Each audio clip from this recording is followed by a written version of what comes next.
안녕하세요. 라인교정치과 원장 이충주입니다. 평상시에 일반인들이 교정치료와 관련되어서 궁금해하는 내용들과 관련되어서 Q&A 형식으로 이야기해보는 시간을 가지려고 합니다.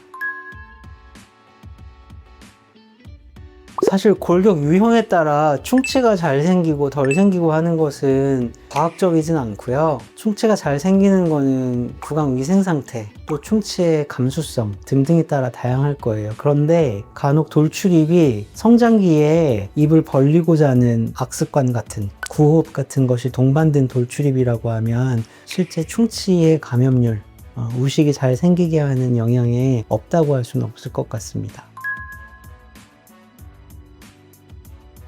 사과를 베어 먹는다고 하거나 면을 끊어 먹는다고 하는데 위치하의 앞니와 아래치아의 앞니들이 서로 맞닿지 않으니까 당연히 끊어 먹거나 베어 먹는데 어려움이 있을 수 있습니다. 다만 아이들은 성장기에 본인이 구강 구조 때문에 특별히 음식을 먹는데 불편감을 직접 호소하는 경우는 드물고요. 그것은 이제 보호자님이나 주변에서 인지해서 그걸 묻는 경우들이 많습니다.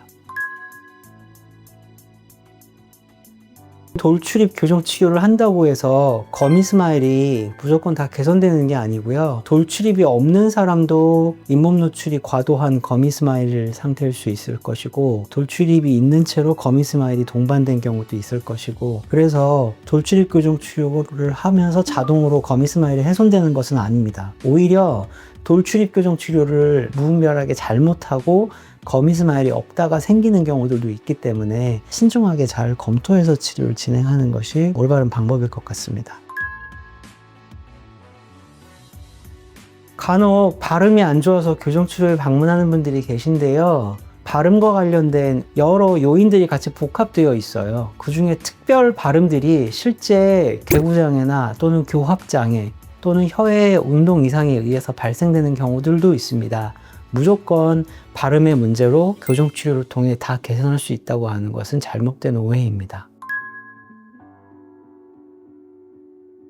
특별하게 돌출입 교정 치료를 했다고 해서 유지장치를 더 오래 쓸 것은 아니고, 치료를 실제 시행한 주치의 선생님의 진단 처방에 따라서 유지장치를 얼마나 쓸 것인가, 어떤 형태의 유지장치를 쓰게 될 것인가를 먼저 구상하고 결정하게 되는데요. 성인이 된 이후에 또는 성장기에 아이에게 했다면 그 시기에 맞는 각각의 유지 계획이 또 따로 필요할 것 같아요. 객관적으로 알려진 사실로는 성장기에 이루어진 교정치료는 성인이 되어서 시행한 교정치료에 비해 그 재발률이 적다고 알려져 있어서 유지장치를 성인에 비해 공격적이거나 매우 적극적으로 쓰진 않고 있습니다, 저는.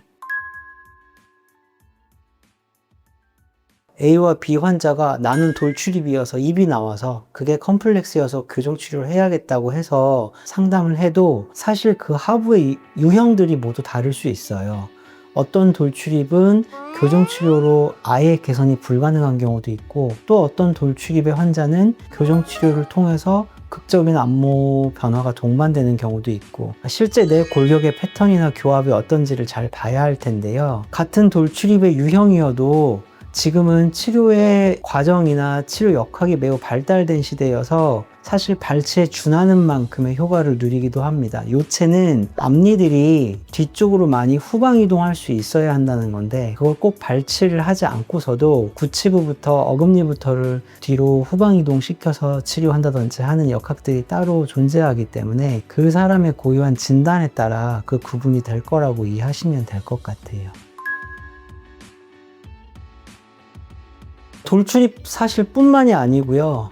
소위 말하는 발산형 골격을 가진, 내 얼굴이 이렇게 장안모로 길게 자라는 형태를 발산형 골격 성장 패턴이다 라고 표현하곤 하는데요. 보통 그런 환자들은 입이 잘 다물어지지 않고 혀가 저위되어 있다고 표현하는데, 우리 혀가 앞궁에서 그 공간을 꽉 채운 채로 잘 위치하고 있는 게 아니라 하악치열에 이렇게 압력을 가하면서 밑에 부분으로 축 처져 있는 많은 환자들이 있고, 아이에 국한할 건 아니고 어른이 되어서도 그런 혀의 잘못된 자세로 인한 부종교합 환자들이 매우 많습니다. 그런 혀의 자세 등을 꼭 돌출입은 아니어도 모든 소아 성장기 환자들은 체크가 필요합니다. 의사로 하여금 정확한 진단이 중요할 것 같습니다.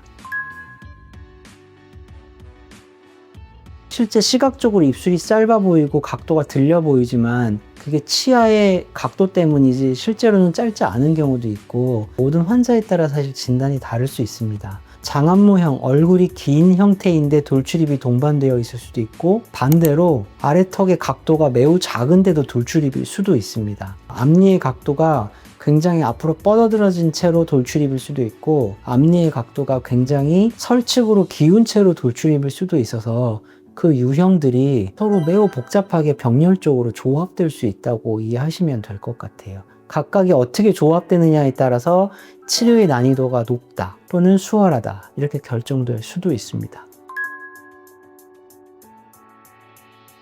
극단적으로 꼭 그렇지는 않은데요. 실제 구강 악습관 개선 장치라고 하는 여러 교정 장치들, 예방 교정 장치들이죠. 그런 적극적인 치아의 움직임을 도모하는 교정 장치가 아니라 악습관, 구호흡, 혀의 위치 개선을 도모하고자 하는 그런 예방 교정 장치만으로도 성장기의 아이들이 큰 효과를 보는 사례들이 많이 있기 때문에 어느 정도는 맞다고 할 수도 있습니다.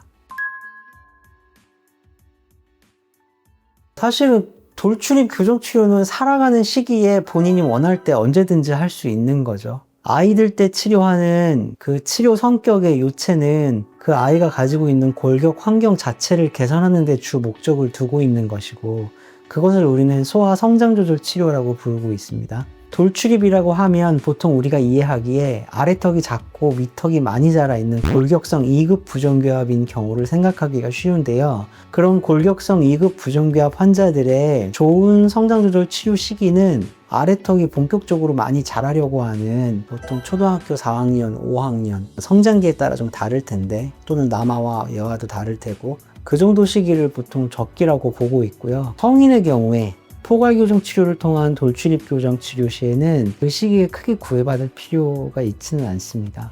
어린이들의 돌출입 치료를 어떻게 하는지에 대해서 대화해 보았고요. 다음에도 이어서 소아 치료와 관련되어서 어떤 내용들이 있는지를 알아보고 간략한 Q&A 시간을 갖도록 하겠습니다. 오늘 경청해 주셔서 감사합니다.